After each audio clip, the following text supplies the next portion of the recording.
Merci, Monsieur le Président. Je tiens à saluer la présentation talentueuse à laquelle s'est livrée Sandrine Derville sur ce compte administratif. Mais si nous avions un titre à lui trouver, Monsieur le Président, nous aurions sans doute appelé ça un compte administratif aux résultats en trompe-l'œil. L'année 2021 fut marquée pour l'ensemble des collectivités au niveau national par une reprise de l'activité économique, avec un taux de croissance de plus de 7%, après le recul enregistré de moins 8% en 2020, ce qui ramène quasiment au niveau d'avant-crise, sans l'assurance de pérennité, tant le contexte reste instable, inflation, pouvoir d'achat et hausse du coût de l'énergie. Factuellement, ici, en Nouvelle-Aquitaine, les chiffres du CA 2021 traduisent un retour proche des chiffres de 2019. Vous évoquez une amélioration des indicateurs budgétaires, Monsieur le Président. Mais vous oubliez de dire que ceci est surtout dû à la conjoncture opportune et non à un véritable effort de responsabilité budgétaire. À la page 2 du rapport, vous affirmez, je vous cite, « L'année 2021 amorce un rétablissement progressif des grands équilibres financiers ». C'est techniquement exact, Monsieur le Président, mais pourquoi ? La principale raison de cette amélioration réside dans l'augmentation sensible des recettes de fonctionnement, paramètre qui va ensuite entraîner tous les autres. Cette hausse est imputable à la reprise d'activité économique, et ce, sur tout le territoire national. Selon une note de conjoncture de l'INSEE, produite très récemment, l'activité économique de la région Nouvelle-Aquitaine a dépassé son niveau de 2019. Une embellie dans le tertiaire marchand, non marchand, le tourisme, l'industrie, qui reste encore en tension à cause des difficultés d'approvisionnement et de la hausse du coût des matières premières. Donc, vous le constatez avec nous, Monsieur le Président, il y a bien une hausse de la consommation à tous les niveaux. Sur les recettes de fonctionnement, il y a une hausse de 144 millions d'euros, c'est factuel, mais ceci, Monsieur le Président, et je suis sûr que vous en conviendrez avec nous, c'est lié au remplacement massivement de la CVAE par une fraction de la TVA qui s'avère être plus favorable à nos finances. De même, une substitution de la DGF par une autre fraction de TVA est aussi importante du fait du rebond économique, à savoir plus 14% sur 2021. Sur les dépenses de fonctionnement maintenant, Monsieur le Président, elles sont en quasi-stabilité, plus 0,1%, c'est-à-dire plus 2,6 millions. Mais n'oublions pas que cette quasi-stabilité des dépenses de fonctionnement a pu être permise en 2020 par la réforme de l'apprentissage et la suppression de la compétence qui a modifié les équilibres financiers en 2020 à hauteur de 144 millions, ainsi soustraits du fonctionnement.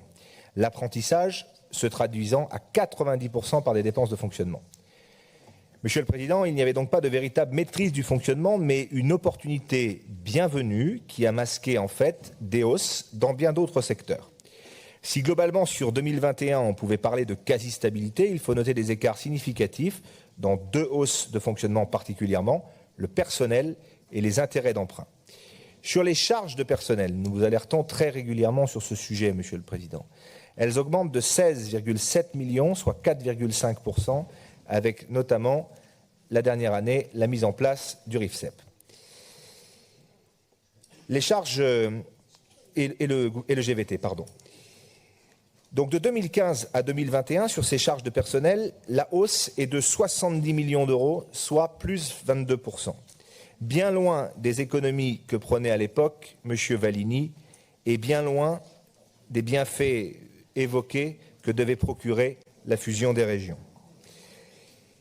Je cite une source, la DGCL, qui explique que la région Nouvelle-Aquitaine supporte les plus lourdes charges de personnel par rapport aux autres régions, puisque la région Nouvelle-Aquitaine se situe à 64 € par habitant, soit 23% de plus que la moyenne nationale qui, elle, se situe à 52 € par habitant. Sur les charges financières et les intérêts d'emprunt, là encore, nous sommes en hausse, plus 4,6 millions, soit 11%. Cette hausse est due aux provisions à constituer qui augmentent de 4,4 millions. Et en fait, la hausse de l'endettement régional est celle de l'encours de la dette et elle a directement des répercussions sur le montant des intérêts. L'épargne brute est en augmentation. Vous évoquez que c'est un satisfecit. Nous vous donnons gage de ce satisfecit. Mais encore une fois, ceci est conjoncturel, Monsieur le Président. En réalité, en 2020, après retraitement de la réforme de l'apprentissage, il y a une baisse réelle de 49 millions des recettes de fonctionnement et une hausse réelle des dépenses de fonctionnement de 57 millions. L'épargne brute était donc en dégradation de 30% avec un montant de 331 millions. L'épargne brute en 2021, avec 472,6 millions, redevient proche de celle d'avant-crise en 2019, qui était de 478 millions. Il faut noter que 19% de cette hausse, des 142 millions de 2021, est mobilisée pour assumer la progression du remboursement en capital de la dette, soit une hausse de 27 millions, traduite en pourcentage 20%. Ainsi, l'autofinancement des investissements par l'épargne nette n'a bénéficié qu'à hauteur de 115 millions supplémentaires et non de 142 millions. Présentation très habile faite par Sandrine Derville. Autre satisfecit, vous l'évoquez, l'emprunt en baisse. Mais, Monsieur le Président, l'encours de la dette est, lui, en forte hausse. L'emprunt n'aurait-il pas pu être diminué davantage, Monsieur le Président? Il fallait financer 34 millions supplémentaires de dépenses d'investissement. Pour cela, vous disposiez de ressources supplémentaires. Je ne vais pas toutes vous les citer. Mais l'emprunt aurait pu baisser de 130 millions d'euros environ, autour de 330 souscrits. Or, il ne baisse que de 71 millions pour atteindre 385 millions contre 456 en 2020. Mais le plus inquiétant pour nous, Monsieur le Président, c'est l'encours de la dette qui, lui, explose, presque 10% de plus par rapport à 2020. Pour 2021, la croissance du PIB a permis de faire face à un niveau d'investissement plus élevé, mais le recul de la croissance après 2022, comme le note la Cour des comptes, avec une précision de 1,6% en 2023, va nécessiter de stabiliser la dette et surtout de la diminuer. La hausse des taux d'intérêt reste aussi un danger pour les 20% de dette régionale à taux variable, vous en conviendrez. Monsieur le Président, j'attire votre attention sur le fait que c'est une condition pour faire face à d'autres chocs économiques toujours possibles et au financement des priorités régionales. La région doit absolument retrouver des marges de manœuvre budgétaires. L'amélioration de 2021 des recettes reste fragile car elle est le seul facteur de cette amorce de rétablissement. Or, des investissements lourds tels que la GPSO, le CPER, le plan TER se profilent pour les années à venir. Et comment, Monsieur le Président, va-t-on pouvoir les financer avec un taux d'endettement de 111% des dépenses réelles de fonctionnement? Sur les dépenses de fonctionnement, n'oublions pas ici que la quasi-stabilité... Pardon, excusez-moi, je reviens en arrière.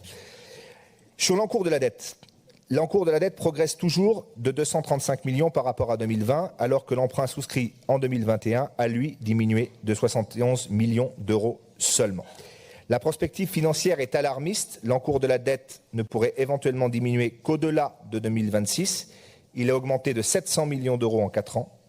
Quant à notre capacité de désendettement, et la diminution en 2021 reste très aléatoire, elle passe de 7,3 années en 2020 à 5,6 années en 2021, mais la raison de cette baisse réside seulement dans le contexte conjoncturel, encore une fois, de 2021, avec le rebond de l'activité économique qui a favorisé la hausse des recettes de fonctionnement et donc l'épargne brute. Tout cela est très fragile, Monsieur le Président, je crois que tout le monde ici en a bien conscience. Peut-être limité à 2021 ne saurait constituer une assurance pour l'avenir, une base de prospective fiable. D'ailleurs, la projection régionale fixe pour un compte administratif simulé en 2022 une capacité de désendettement de 7,3 années et toujours de 7 années sur un compte administratif simulé en 2023. Les 5,6 années de 2021 restent donc transitoires à ce stade. Encore une fois, vous en conviendrez. Le taux d'endettement direct de la région, quant à lui, est en progression régulière. La projection du tableau que vous nous avez passé est éloquente. Elle témoigne d'une forte augmentation jusqu'à 121% en 2025 pour atterrir seulement autour de 115% en 2027. Le remboursement de la dette en capital augmente de 27 millions, 136 en 2020, 163 en 2021, soit 20% de hausse, Monsieur le Président. Quant à l'annuité en intérêt, augmente de son côté de près de 5 millions en 2021 pour arriver à une hausse de 11%. La dette régionale atteint donc...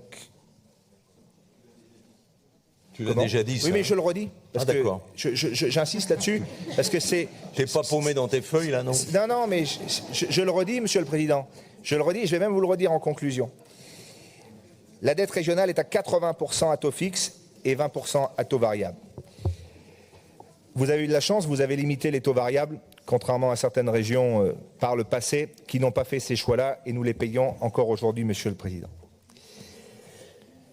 Les dépenses aussi, Monsieur le Président, comme l'ensemble de votre compte administratif, sont en trompe-l'œil.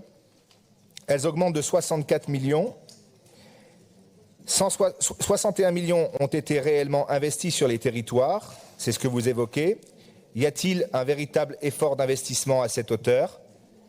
Nous considérons que non, car seulement 27 millions ont bénéficié aux politiques d'intervention, 823 millions, qui n'augmentent que de 3%. Et le PPI lycée 2017-2021 est le secteur le plus abondé, mais il n'est réalisé qu'à hauteur de 46% fin 2021. Sur les investissements 2021, les politiques d'intervention sur le territoire, Monsieur le Président, sont bien des politiques en trompe-l'œil. La baisse sur l'action économique est imputable, vous allez me le dire, à la baisse des crédits des plans d'urgence Covid, qui ont été très élevés en 2020, mais globalement, il s'agit d'une baisse globale de 77 millions d'euros. Globalement, Monsieur le Président, nous pouvons noter qu'il y a simplement un maintien du montant élevé des dépenses de fonctionnement, sans amorce quelconque d'une diminution qui, à elle seule, permettrait à l'avenir de restaurer durablement un haut niveau d'épargne brute et d'abaisser l'endettement de la région, qui reste élevé et très préoccupant. Pour toutes ces raisons, Monsieur le Président, nous voterons contre.